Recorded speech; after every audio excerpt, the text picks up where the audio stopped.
स्तर पर काम करूँ। मैं सलीम जी और तुषार जी से कुछ मुख्तलिफ हो रहा हूँ और कुछ मतलब उदाहरण, 3 उदाहरण हैं और एक सजेशन के साथ मैं अपनी बात को रखूँगा। नफरत की जो जड़ है मेन मैं उस पर बात करूँगा और जो हिटलर ने जिस प्रकार से इंसान के बीच में जो आपस में खड़े हैं उनके बीच में ही भेदभाव पैदा कर दिया था, उस चीज़ को मैं सामने रखना चाहूँगा। और उसके लिए उदाहरण पहला मैं एक देता हूँ। जैसे अभी आपने एक मकान खरीदा, उस मकान को आप अपने नाम से रजिस्टर्ड कराएंगे। अगर रजिस्टर्ड नहीं कराएंगे तो आपको डर रहेगा कि कब कोई इस पे कब्जा कर लेगा या क्या हो जाएगा। एक ये उदाहरण है। दूसरा है, आपने अगर कोई फैक्ट्री बनाई, आपने कोई फैक्ट्री लगाई, तो फैक्ट्री लगाने से पहले उस फैक्ट्री को आपके पास जो संसाधन होंगे, जिसका आपके पास जो होगा जमा वाड़ा, उसका इस्तेमाल करके ही आप उस फैक्ट्री को तैयार करेंगे ताकि आप सक्सेस हो। तीसरा है मेरे लोकतंत्र। लोकतंत्र का मतलब होता है कि आप की अपनी बात को रख सके, आप उस सब संपत्ति का इस्तेमाल कर सके जो आपकी है। यह है लोकतंत्र। यानी जैसे आपने मकान खरीदा तो वो मकान का इस्तेमाल आप पूरी आजादी के साथ कर सके। अब यहां पर आके जब 1947 में हमारा देश आजाद हुआ था, कहने का मतलब हुआ कि लोकतंत्र आया। लोकतंत्र आया तो जिस प्रकार से आपने अपना मकान खरीदा, उसमें अपना नाम रजिस्टर करना आप जरूरी समझते हैं, उसी तरीके से हमारी राष्ट्रीयता, हमारा एनआरसी, वो हर एक का हक है और वो सबको अपना लेना चाहिए था और उसी टाइम ये सब हो जाना चाहिए था, जो नहीं हुआ। अब एनआरसी का जो मसौदा लाया गया, वो मसौदा तो लाया नहीं गया, ड्रॉप नहीं लाया गया। तो मैंने जो कहा कि आप अगर फैक्ट्री बनाते हैं तो अपने संसाधनों का इस्तेमाल करते हैं। हमारे देश में अगर ये नजर से लाया जा रहा था तो लाना चाहिए था और जरूरी है, क्योंकि अमेरिका में या बड़े बड़े कंट्रियों में इन चीजों अपने 200 साल 300 साल पुराना उन्होंने रिकॉर्ड रखा है कि कौन किनका किस मस्जिद कहाँ या अपने मकबरा कहाँ है या कि कौन कहाँ दफनाया गया है, किसके क्या है, पूरा उनके पास ब्यौरा है। हमारे यहाँ भी हमारे पास संसाधन मौजूद है। हमारे यहाँ 7-7 10-10 पीढ़ी के डाटा मौजूद है उन लोगों के पास, जहाँ पर क्या बोलते हैं आप अपने सब दहा करने जाते हैं, आप अपना गंगोत्री में जाते हैं, जहाँ भी जाते हैं वहाँ आपको पंडित और सभी के डाटा मौजूद है। उसी प्रकार से हर व्यक्ति का डाटा मौजूद है, चाहे वो मजदूरी करने कहीं निकलता है या कहीं कोई जाता है। मेरा कहने का मतलब है कि हम लोगों के बीच में जो दीवार डाली जाती है कि भाई अरे आप तो हिंदुस्तानी हो ही नहीं, आपकी राष्ट्रीयता नहीं है, और उसको किस रूप में, धर्म के रूप में दिया जाता है। अगर आपका नाम चढ़ जाता है एनआरसी के अंतर्गत और जो सब कुछ मौजूद है संसाधन, जो सरकार को वो संसाधन लाने चाहिए, डिजिटल के रूप में सब रख देना चाहिए, हर जगह उनका 7/12 या हर खतौनी वतौनी सब जगह नाम दर्ज है। हमारा कहना है और हमने उस हिसाब से मसौदा एनआरसी का तैयार करके हमने रखा है सामने, हमने सबके सामने पेश किया है, पूरे देश में हमने सांसदों को सबको भेजा है वो मसौदा। उसमें हमने यही चीज मेंशन की है आपके पास मौजूद है। ये क्यों उन लोगों को तुम बोल रहे हो कि नहीं आप अपना पेपर लेके आओ? आप वो पेपर अपने यहाँ ही आपके पास मौजूद है। हमारा अगर नाम रखना है, हमें डालना है, हमने बताया वो उस चीज को आप खुद लेके आइए। आप सिर्फ डिजिटल करना है आपको, तो ये पूरी चीजें तो मैं चाहूंगा कि इस चीज को हम लोगों ने रखा है, आपके द्वारा हम चाहेंगे कि ये जो मैंने बताया जहां तक है, क्योंकि समय नहीं है कि बहुत ज्यादा मैं वो बताऊं, शॉर्ट में मैंने समझा, मेरे ख्याल से शायद सब समझ में आ गया होगा कि मैं क्या कहना चाहता हूं। तो मैं आपको सलीम जी और तुषार जी से इस मामले में बात।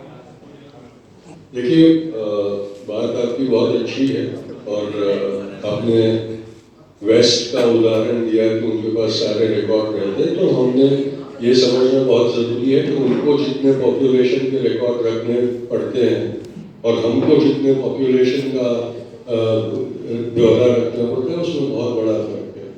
आपने जो उदाहरण दिए कि 7/12 है, तो हमारे देश में आज भी मेजॉरिटी ऐसे लोग हैं जिनके पास पोस्टेज स्टैम्प जितनी भी जमीन नहीं होती, वो 7/12 का उतारा कहाँ से लाने वाले हैं।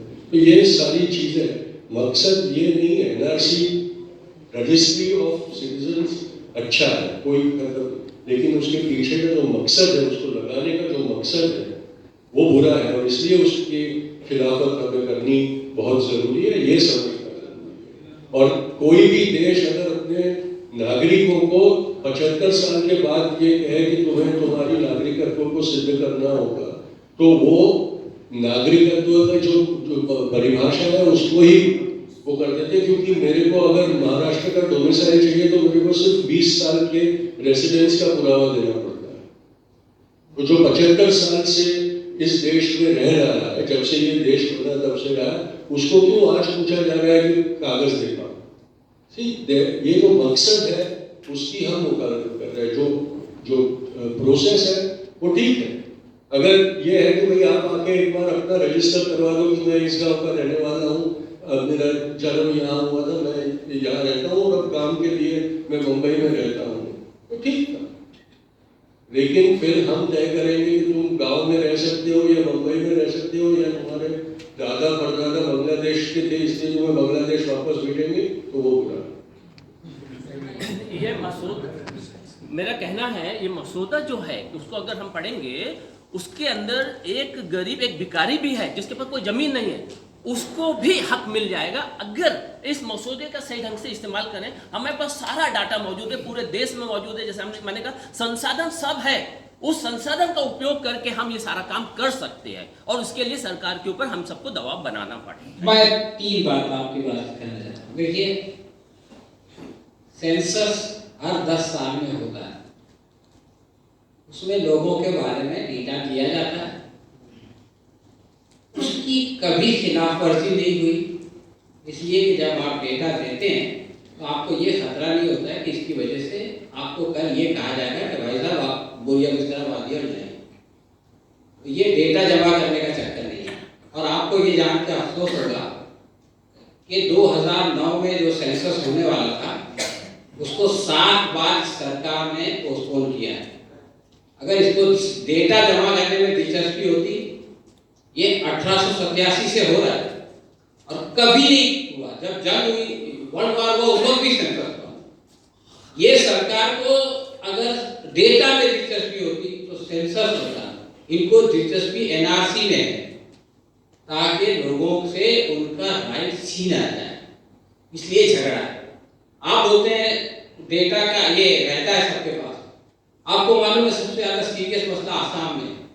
आसाम में ब्रह्मपुत्रा अपना रास्ता बदलती है, आज यहाँ बह रही है तो 10 साल के बाद वहां बहती है। तो जिनके खेत डूब जाते हैं वो जहां से हटती है वहां आ जाते हैं, उनके पास पेपर नहीं होता। वो गरीब लोग जो इस मुसीबत में अपने आप को फेस करते हैं, अनाज उगाते हैं, पूरे देश को खिलाते हैं, उनसे आप कहते हैं कि पेपर नहीं लाए तो तुमको हम कॉन्सेंट्रेशन सेंटर में भेजेंगे। तो ये तीसरी बात मैं बोलता हूँ। आपने एग्जाम्पल दिया कि अगर आपके पास डेटा है तो क्या प्रॉब्लम है। हल्द्वानी का मसला सुना आपने? हल्द्वानी में 50,000 लोग ऐसे हैं कि जिनको जमीन सरकार ने दी, वहां स्कूल बना, सरकारी स्कूल बना, वो लोग सरकार को बिल देते हैं, उनको सरकार ने पानी दिया, उनको सरकार ने बिजली दिया, नोटिस भी उनको नहीं दिया गया, अखबार में डाला गया कि 7 दिन के अंदर खाली कर दो वरना आपका घर तोड़ने का पैसा आपसे दिया जाएगा। तो ये बातें कहने के लिए कि साहब संसाधन है, ये है, वो है, कोई प्रॉब्लम नहीं है, बहुत अच्छी लगती है, लेकिन रियल जो सिचुएशन है वो तो सुप्रीम कोर्ट का इंटरवेंशन हो गया। वरना आप जानते हैं 9 डिग्री सेंटीग्रेड है हल्द्वानी में, वो बच्चे और वो बूढ़े जो है वो सड़कों पे होते हैं। तो मैं ही कहता हूँ कि थियोरेटिकली चीजें बहुत ज्यादा खूबसूरत और ग्लोरीफाई दिखती हैं, लेकिन जो रियल सिचुएशन है, हमारे लिए प्रॉब्लम नहीं है, आपके लिए प्रॉब्लम नहीं है, सारे पेपर है, हमारा बर्थ सर्टिफिकेट है, हमारा स्कूल सर्टिफिकेट है, लेकिन हिंदुस्तान की 140 करोड़ में से 80 करोड़ लोगों को अगर 5 किलो अनाज नहीं मिले सरकार की तरफ से, सर्वाइव नहीं कर सकते। और आपको ये जान के हैरत होगी कि जब 2014 में ये सरकार, 2014 क्या 2019, 17 करोड़ लोग भुखमरी का शिकार थे और पिछले साल 35 करोड़ हो गए।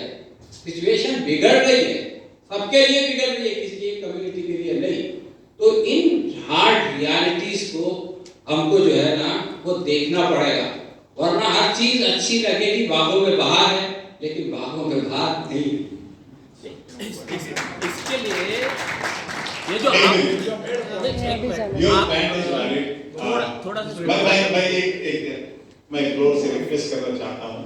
देखिए, एक दिन में ये सब सवाल हल होने वाले नहीं है, ये हमारी शुरुआत है और इससे आगे हम क्या करने वाले हैं, what are we going to do, हमारा एक्शन प्लान हम लोग यहाँ से करने वाले हैं। मुझे मालूम है आपके सवाल है, सवाल बहुत जायज़ है और मैं आपसे विनती करता हूँ आपके सवाल, हम सिर्फ अभी 2 सवाल लेंगे, 12:30 हो चुके हैं। नेक्स्ट सेशन में हमारा टेबल डिस्कशन होगा और आप जो टेबल में बैठे हैं आप